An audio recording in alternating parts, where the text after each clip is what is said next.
آج کا ہمارا عنوان ہے آزادی کے برسوں بعد بھی جڑواں ملک پاکستان اور بھارت ترقی پذیر کیوں ہیں؟ پاکستان اور بھارت کو انگریز سے آزاد ہوئے 74 برس بیت گئے، مگر آج بھی دونوں ملک آزادی کے دور سے پیدا ہونے والی سیاسی اور سماجی بیماریوں سے آزاد نہیں ہو سکے۔ آزادی کے نام پر جشن منانا ایک محب وطن کی نشانی ہے، لیکن آزادی کی بنیادوں کو خون سینچنے والی قربانیوں کو فراموش کر دینا زیادتی ہے۔ آزادی کی گونج نے مل جل کر رہنے والی مختلف قوموں اور مذاہب کو ایسی آگ میں جھونکا جس کا حوالے دیتے تاریخ بھی کانپ اٹھتی ہے۔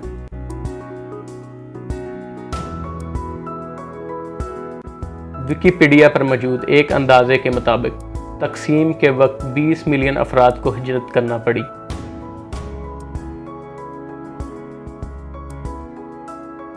دو ملین انسان لقمہ اجل بن گئے۔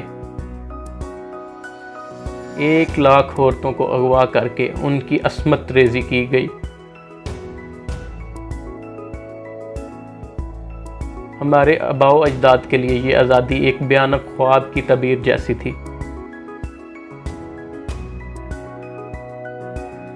جس میں تلواروں کے نوک پر جھومتے نہتوں کے وجود تھے۔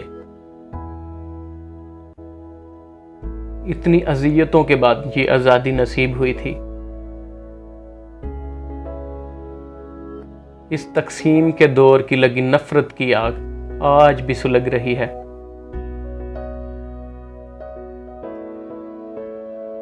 مگر افسوس کہ ہمیں ان وجوہات اور حقوق سے آج بھی محروم رکھا جا رہا ہے جو آزادی کی بنیاد تھیں۔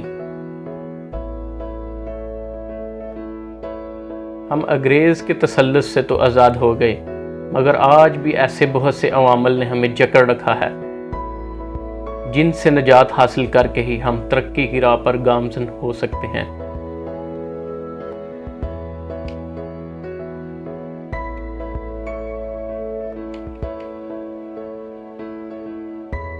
نفرت۔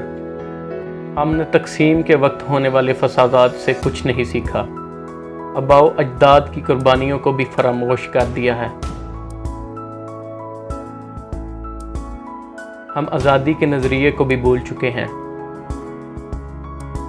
آزادی اس لیے حاصل کی گئی تھی کہ دو مختلف نظریات کی قومیں اپنے مطابق اچھی زندگی بسر کر سکیں۔ دونوں ملکوں میں آج بھی نفرت کے بیج کو پروان چڑھایا جاتا ہے۔ نفرت کو پروان چڑھانے کے لیے کروڑوں روپے کی فلمیں بنتی ہیں۔ اگر ہم نے نفرت کے یہ تناور درخت نہ کاٹے تو ہم تاریخ کے ایسے تلخ موڑ پر پھنس جائیں گے جہاں سے نکلنے کے لیے ہماری سلامتی شاید قائم نہیں رہ پائے گی۔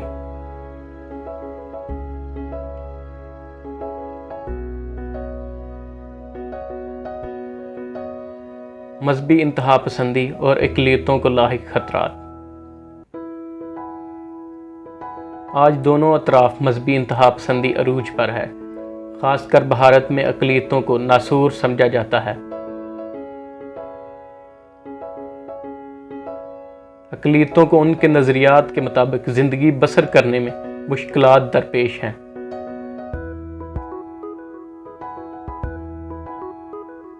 آج بھی دونوں ممالک میں بہت سی تنظیمیں مذہبی انتہا پسندی کو فروغ دے رہی ہیں، جس کے باعث سماج کا توازن الجھ چکا ہے اور بہت سی سماجی بیماریاں جنم لے رہی ہیں۔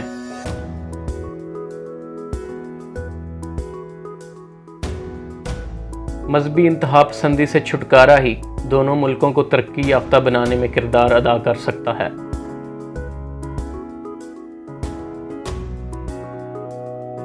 سیاسی مفادات اور اقربا پروری۔ سیاسی مفادات کی انتہا کا عالم یہ ہے کہ ہمارے معزز لیڈران اقتدار کے لیے نفرت کو پروان چڑھاتے ہیں اور مذہبی انتہا پسندی کو فروغ دیتے ہیں۔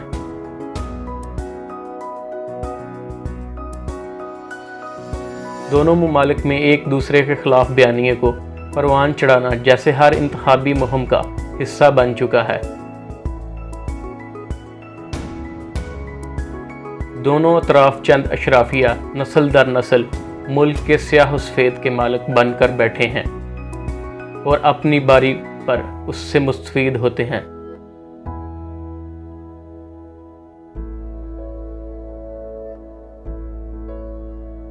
اقربا پروری اور مفادات کے اس رواج کا خاتمہ ہی ہمیں ترقی کی بلندیوں تک پہنچانے میں کردار ادا کر سکتا ہے۔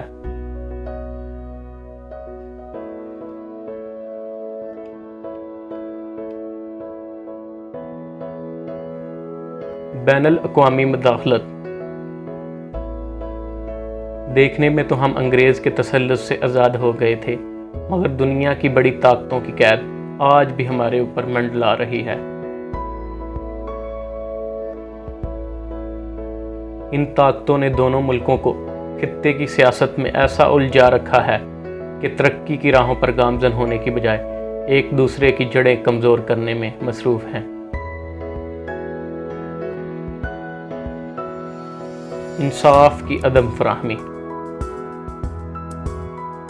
انصاف کسی بھی معاشرے کی ترقی کا بنیادی جزو ہے اور دونوں ممالک اس جزو سے محروم ہیں۔ ہمارے ہاں انصاف محض اشرافیہ کے تحفظ کے لیے ہے۔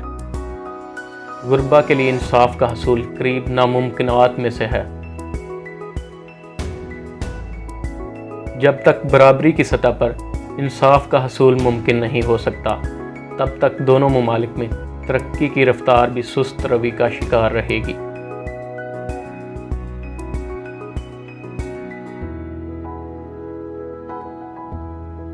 عدم برداشت۔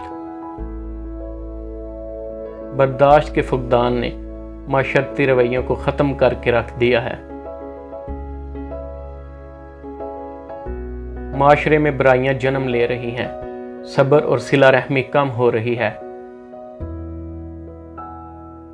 تحمل کی بجائے تناؤ اور گالم گلوچ کو فروغ دیا جا رہا ہے۔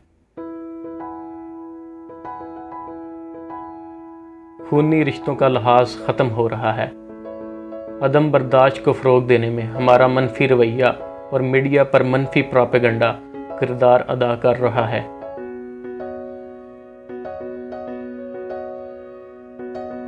دونوں ممالک میں عدم برداشت کی فضا نے معاشرت کو ختم کر دیا ہے اور لوگوں کی زندگیاں اجیرن بنا دی ہیں۔ ایسے میں کسی بھی قوم کے لیے ترقی کی راہ پر گامزن ہونا انتہائی کٹھن ہے۔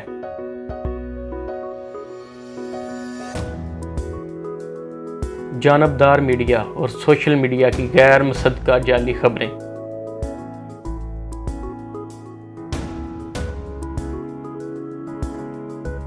مخالفین پر برسنا، چیخ چیخ کر خبر دینا، خبروں کو غلط رنگ دینا اور مخالفین پر برسنا، دونوں اطراف ایسے ہی میڈیا کو فروغ دیا جا رہا ہے جو اپنے مخالفین پر نفرت کے تیر برسا کر داد وصول کر سکے۔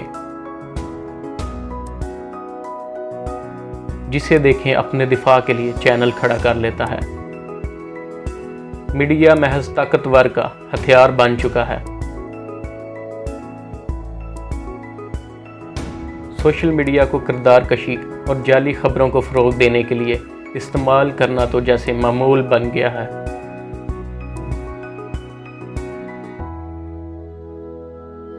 میڈیا کا یہ غلط اور صحافت کے اصولوں سے مبرا استعمال دونوں ممالک کو وقتی تڑکے والی لوریاں تو سنا سکتا ہے، مگر ترقی کی راہیں طے کرنے میں اس کا کوئی کردار نہیں۔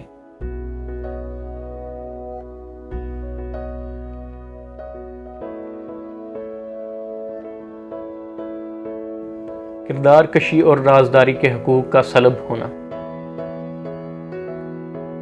دونوں ممالک میں ایسا گھٹن زدہ معاشرہ تشکیل پا رہا ہے جس میں شرفا کے لیے سانس لینا انتہائی مشکل ہو گیا ہے۔ کردار کشی کر کے لوگوں کی زندگیاں اجیرن بنانے کا رواج عام ہے۔ کسی کی ذاتی زندگی کی رازداری محفوظ نہیں۔ لوگ ہجرت کرنے پر مجبور ہیں۔ معاشرتی برائیاں جنم لے رہی ہیں۔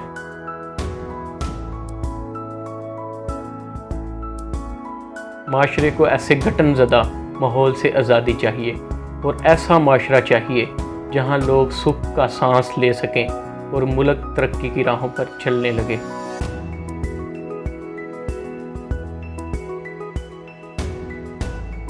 سائنس میں عدم دلچسپی۔ سائنس کے فقدان کا یہ عالم ہے کہ لوگ ویکسین لگوانے کی بجائے گائے کے پیشاب میں کرونا کا علاج ڈھونڈ رہے ہیں، دم سے کرونا کو بھگا رہے ہیں۔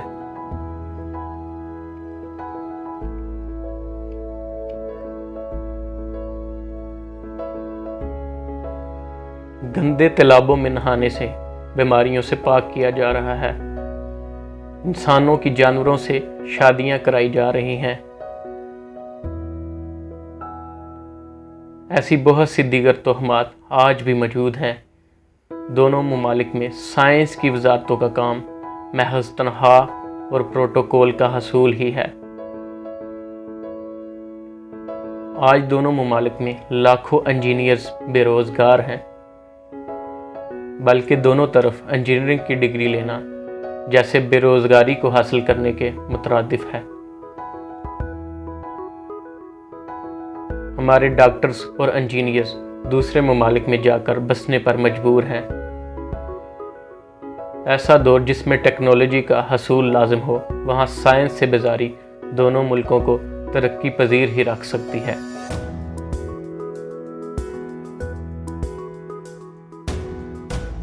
کنٹرول شدہ تعلیمی نصاب اور تاریخ میں رد و بدل۔ پوری دنیا میں یہ دو ملک ایسے ہیں جہاں تاریخ میں رد و بدل کر کے اس کو اپنے مطابق لکھنے کا خاصا رجحان ہے۔ مغرب والوں نے اپنی تاریخ کو چھپائے بغیر اسے اپنی نسلوں تک منتقل کیا اور اس سے سبق سیکھا۔ اسی بدولت آج وہ مہذب اور ترقی یافتہ ہیں۔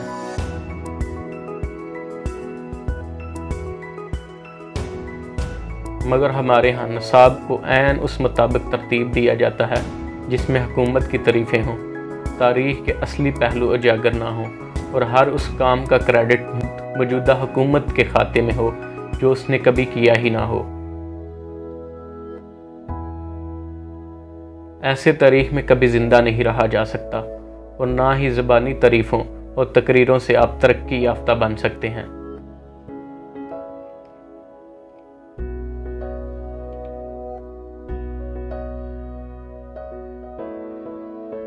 کرپشن، غربت اور بدعنوانی کی مثالیں اس کے علاوہ ہیں۔